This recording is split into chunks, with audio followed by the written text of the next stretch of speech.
যাদের আত্মত্যাগের মাধ্যমে আজকে আমরা আমাদের আজকের অন্যতম অতিথি ব্যারিস্টার আরমানকে ফিরে পেয়েছি, যাদের আত্মত্যাগের মাধ্যমে আজকে আমরা মাইকেল চাকমাকে ফিরে পেয়েছি, এবং আজকে আমাদের মজলুম মা এবং বোনেরা তারা মুক্তি পেয়েছে, তাদের সন্তানকে তারা ফিরিয়ে পেয়েছে।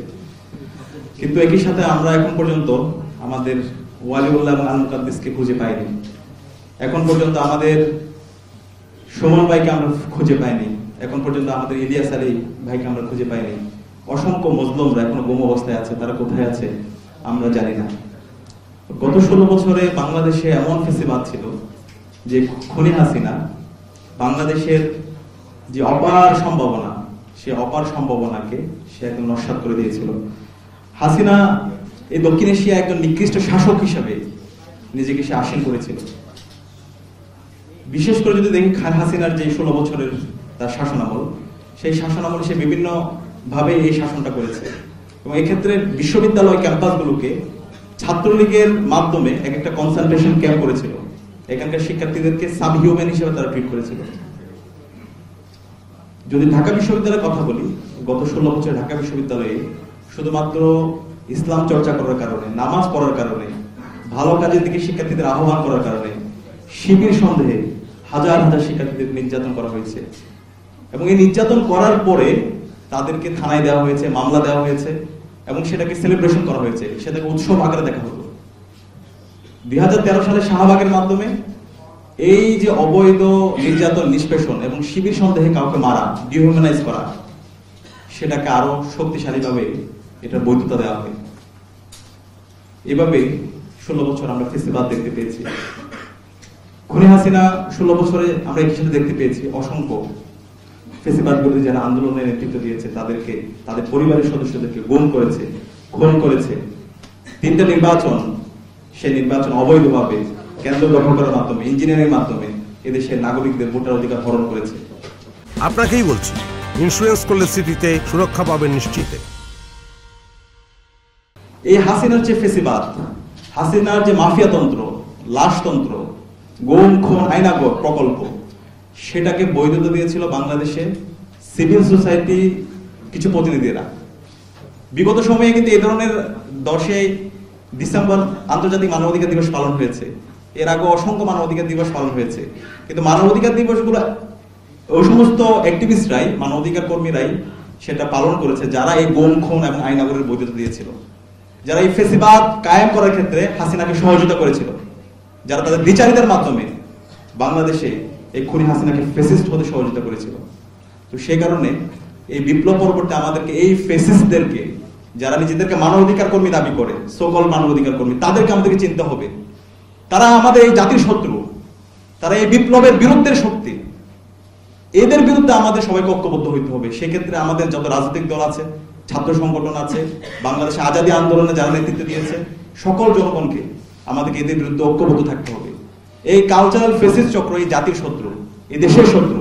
তারা এই বাংলাদেশে আবার সেই মাফিয়াতন্ত্র নিয়ে আসতে চায়, তারা এই বাংলাদেশে আবার দিল্লির এজেন্ডা বাস্তবায়ন করতে চায়, তারা এই বাংলাদেশে বাকশালী বয়ান, ফেসিবাদী বয়ানকে আবার তারা বিভিন্নভাবে ফিরে নিয়ে আসতে চায়, তারা আবার এই বাংলাদেশে গুম খুন আইনাগর প্রকল্পকে নরমালাইজ করতে চায়। সুতরাং তাদের বিরুদ্ধে আমাদের জিরো টলারেন্স নীতি ঘোষণা করতে হবে। তাদের বিরুদ্ধে দৃষ্টান্তমূলক বিচার আওতায় নিয়ে আসে, সেটাই হলো তাদের উপর ইনসাফ করা এবং এই জাতির উপর ইনসাফ করা।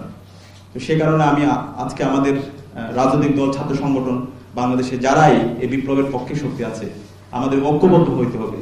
আমাদের এই শহীদদের রেখে যাওয়া আমানতের যদি আমরা যথাযথ হক আদায় করতে চাই, তাহলে অবশ্যই অবশ্যই আমাদেরকে এই কালচারাল ফেসিস্ট চক্র, এই যারা মানবাধিকার কর্মী বলে, যারা হাসিনাকে ফেসিস্ট হতে সহযোগিতা করেছিল, যারা বাংলাদেশে শাহবাগ কায়েম করার মাধ্যমে বিচারিক হত্যাকাণ্ড থেকে শুরু করে এই গুম খুন আইনাগরকে বৈধতা দিয়েছিল, তাদের বিরুদ্ধে আমাদের সতর্ক থাকতে হবে এবং তাদের বিচার এই স্বাধীন বাংলাদেশে সংগঠিত করতে হবে। একই সাথে আমরা দেখতে পাই এই নতুন বাংলাদেশে, আজকে জুলাই বিপ্লব পরবর্তী আমরা বাংলাদেশে আমরা বলছি সবার অধিকার আমরা নিশ্চিত করতে চাই, আমরা ন্যায্যতা নিশ্চিত করতে চাই। কিন্তু এই বাংলাদেশে আমরা দেখতে পাচ্ছি সেই আগের কায়দায় রাজনৈতিক দলগুলো তারা আবার সেই জুলুম তন্ত্রের পথে হাঁটছে। তাদের নিজেদের মধ্যে কাদা ছড়াছড়ি, নিজেদের মধ্যে পাওয়ার স্ট্রাকচার, পাওয়ার স্ট্রাগল, নিজেদের মধ্যে খুনাখুনি, সেই পুরাতন রাজনৈতিক কালচার, চাঁদাবাজি, টেন্ডারবাজি, সেই রাজনীতি আমরা দেখতে পাচ্ছি। অন্তকন্দলে আমরা অসংখ্য এই দেশের নাগরিক হত্যা আমরা দেখতে পাচ্ছি। তো এই ধরনের আমরা হত্যাকাণ্ড এই নতুন বাংলাদেশে চাই না। এই নতুন বাংলাদেশে হবে সকল মানুষের অধিকার, এই নতুন বাংলাদেশে থাকবে সকল মানুষের ইনসাফ। প্রতিটি ক্যাম্পাসে ক্যাম্পাসে জ্ঞানের চর্চা হবে, শিক্ষার্থীরা জ্ঞান নিয়ে নিজেদের মধ্যে প্রতিযোগিতা করবে। প্রত্যেকটা ক্যাম্পাসগুলো হবে এক একটা জ্ঞান উৎপাদনের হাব, এবং শিক্ষার্থীদের নিরাপত্তা এনশিওর করা এবং সকল নাগরিকদের নিরাপত্তা এনশিওর করা, সেটা হবে এই রাষ্ট্রের অন্যতম উদ্দেশ্য। তো আমরা এই আশা রাখবো এই নতুন বাংলাদেশে সকল নাগরিকের অধিকার নিশ্চিত করা হবে, বাংলাদেশের প্রতিটি ক্যাম্পাসে শিক্ষার্থীরা নিরাপদে থাকবে, বাংলাদেশে ক্যাম্পাসগুলোতে আর কখনো গণরুম ফিরবে না ইনশাআল্লাহ, বাংলাদেশের ক্যাম্পাসগুলোতে আর কখনো গ্যাস রুম ফিরবে না ইনশাআল্লাহ, বাংলাদেশের ক্যাম্পাসগুলোতে আর কখনো ভাই পলিটিক্স চলবে না, টর্চার চাল চলবে না। এই বাংলাদেশের প্রতিটি ক্যাম্পাস শিক্ষার্থীদের জন্য নিরাপদ হিসেবে আমরা গড়ে তুলবো, এটা আমাদের অঙ্গীকার। এবং সেই যাত্রায় বাংলাদেশের সকল শিক্ষার্থীরা এবং সকল জনগণ আমাদের সাথে আছে। এক্ষেত্রে আমাদের চেকস অ্যান্ড ব্যালেন্সের জন্য আমাদের প্রো পিপল সিভিল সোসাইটি দরকার। আজকে আমাদের যারা গেস্ট আছেন, আমাদের নাবিলা ইদ্রিস আপু, এরপর হচ্ছে ব্যারিস্টার আরমান, এরপর হোমা খান, এরপর হচ্ছে লিটন ভাই, এই ধরনের আমাদের মানবাধিকার কর্মী দরকার, যাদের কথা এবং কাজের মধ্যে মিল থাকবে, যারা প্রো পিপল সিভিল সোসাইটি হবে, যারা হিপোক্রেসি করবে না। আমরা আজকে বাংলাদেশে সিভিল সোসাইটি বলতে দেখতে পাই তারা একটা প্রজেক্ট, তারা একটা হচ্ছে ওই যে সিভিল সোসাইটিটা দালালি করে, সেই দালাল আমরা চাই না। আমরা চাই রিয়াল, জেনুইন এবং অথেন্টিক, অনেস্ট এবং কম্পিটেন্ট ইন্টিগ্রিটি সম্পন্ন সিভিল সোসাইটি, যারা এই দেশের মাটি ও মানুষের কথা বলবে, সবাইকে ধারণ করবে, ইনসাফকে ইনসাফ বলবে, জুলুমের বিরুদ্ধে তার কথা বলবে, জুলুম সেটা যত শক্তিশালী হবে।